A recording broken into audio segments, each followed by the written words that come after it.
OpenAI 正在冲击1万亿美元估值 ，Anthropic 最新估值接近9650亿美元 ，DeepSeek 据报估值超过500亿美元。DeepSeek 创办人梁文峰的持股身价也被估到1800多亿人民币，这太魔幻了。丰田造了几十年的车，市值大概2000多亿美元。麦当劳开遍全球，市值也大概2000亿美元左右。迪士尼有乐园，有电影，有 IP， 有串流媒体，市值也就大概2000亿美元上下。可一批成立时间并没多久的 AI 公司，还没有完全证明稳定盈利能力，却已经被资本吞上了世界级巨头的位置。这到底是资本市场又一次讲故事，还是下一个时代的入口正在被提前定价？老牌巨头花了几十年才累积出今天的市值，而 AI 公司却只用几年就坐上同一张牌桌。如果这只是泡沫，那这些估值迟早会塌。但如果 AI 真的会成为下一个时代的入口，那今天看起来离谱的价格可能不是终点，而只是开始。AI 不是没收入，而是估值跑在盈利前面。很多人一听到 AI 公司估值高，就会觉得这些公司是不是都在靠讲故事？其实也不完全是。AI 公司不是完全没有收入， OpenAI 有收入， Anthropic 有收入， Cursor、Perplexity 这些 AI 应用公司也都有收入。就拿 OpenAI 来说，据报道2025年 OpenAI 收入大约130亿美元，这个数字已经非常惊人。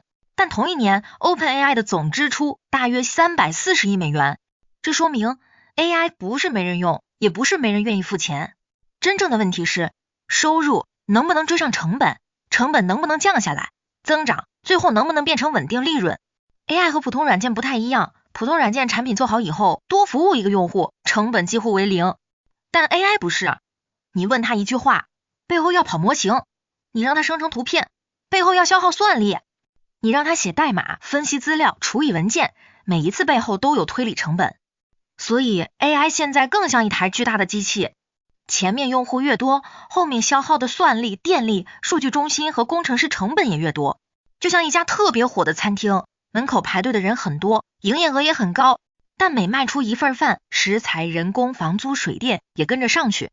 你不能只看他排队的人多不多，你还要看他最后能不能留下利润。AI 公司现在很多就是这种状态，他们不是没收入，而是市场已经提前把未来的可能性算进了今天的估值里。那资本到底买的是什么？不是今天的利润，而是未来3样东西：入口、标准、收费权。老牌巨头占住过去， AI 想占住未来。老牌巨头为什么值钱？丰田值钱，不只是因为它今天多卖了几辆车，而是因为它几十年建立起来的制造体系、供应链、品牌信任和全球渠道。麦当劳值钱，不是因为一个汉堡有多神奇，而是因为它把餐饮变成了一个可以全球复制的系统。迪士尼值钱，不只是因为一部电影赚了多少钱，而是因为它有 IP、乐园、电影、流媒体和衍生品，围绕想象力搭了一整套娱乐系统。可口可乐值钱，也不是因为一瓶汽水有多好喝，而是因为它占住了全球饮料分发、品牌心智和渠道网络。你会发现，真正值钱的老牌企业都不是只靠一个产品值钱，他们值钱是因为他们占住了上一个时代的关键位置。有的占住制造，有的占住渠道，有的占住品牌，有的占住消费场景。而 AI 公司值钱，是因为资本相信下一个时代的关键位置可能会被 AI 重新定义。以前最值钱的是制造能力，后来最值钱的是渠道能力，再后来最值钱的是流量入口。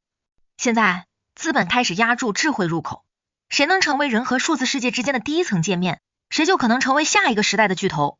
老牌巨头值钱，是因为他们定义了上一代规则。AI 公司值钱，是因为资本相信他们可能占住下一代最关键的位置。真正值钱的不是聊天框，而是工作入口。很多人看 AI 会先想到聊天框，问一个问题，他回答你；写一段文案，他帮你生成；让他画一张图，他给你出图。如果 AI 只是这样，那它当然不会有这么高的估值，因为聊天框很容易被替代。今天你用 ChatGPT， 明天你用 Claude， 后天你用 DeepSeek， 再过几天又有一个更便宜、更快、更好用的新模型出来。如果使用者换工具没什么成本，这个生意就会变得很卷。大家比模型效果、比价格、比回应速度、比谁送的免费额度更多，最后可能使用者很多，但利润很薄。但如果 AI 不是聊天框，而是变成你的工作入口，结果就完全不同了。想象一个普通上班族早上打开电脑，以前他要打开邮箱、Excel、PPT、浏览器、会议软件、公司系统，每一个软件都是一个入口，每一个入口都在分走他的时间和注意力。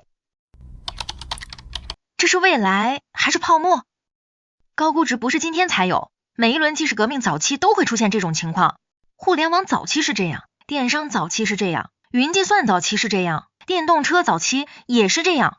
新技术刚出现时，大家都看不清它最后会变成什么，于是资本会先把未来的可能性折算到今天的价格里。有些公司后来证明市场当年看对了，比如亚马逊。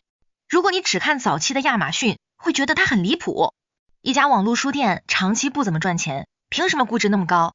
但后来我们才发现，亚马逊真正值钱的不是卖书，它修的是一整套商业基础设施，仓储、物流、第三方商家、用户账号、支付习惯、云计算。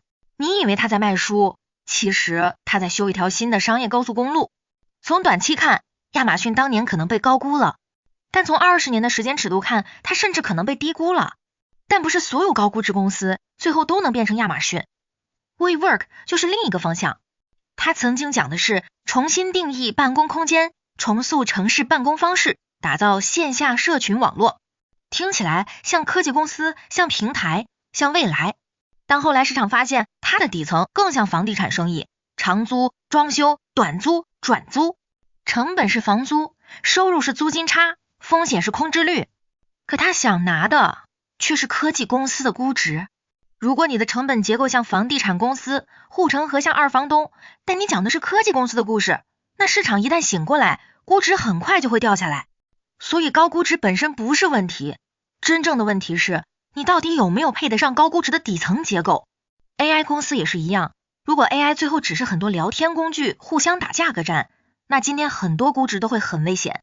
如果 AI 最后真的变成工作入口、企业流程、开发平台、行业基础设施，那今天一些看起来很贵的公司甚至有可能是低估了。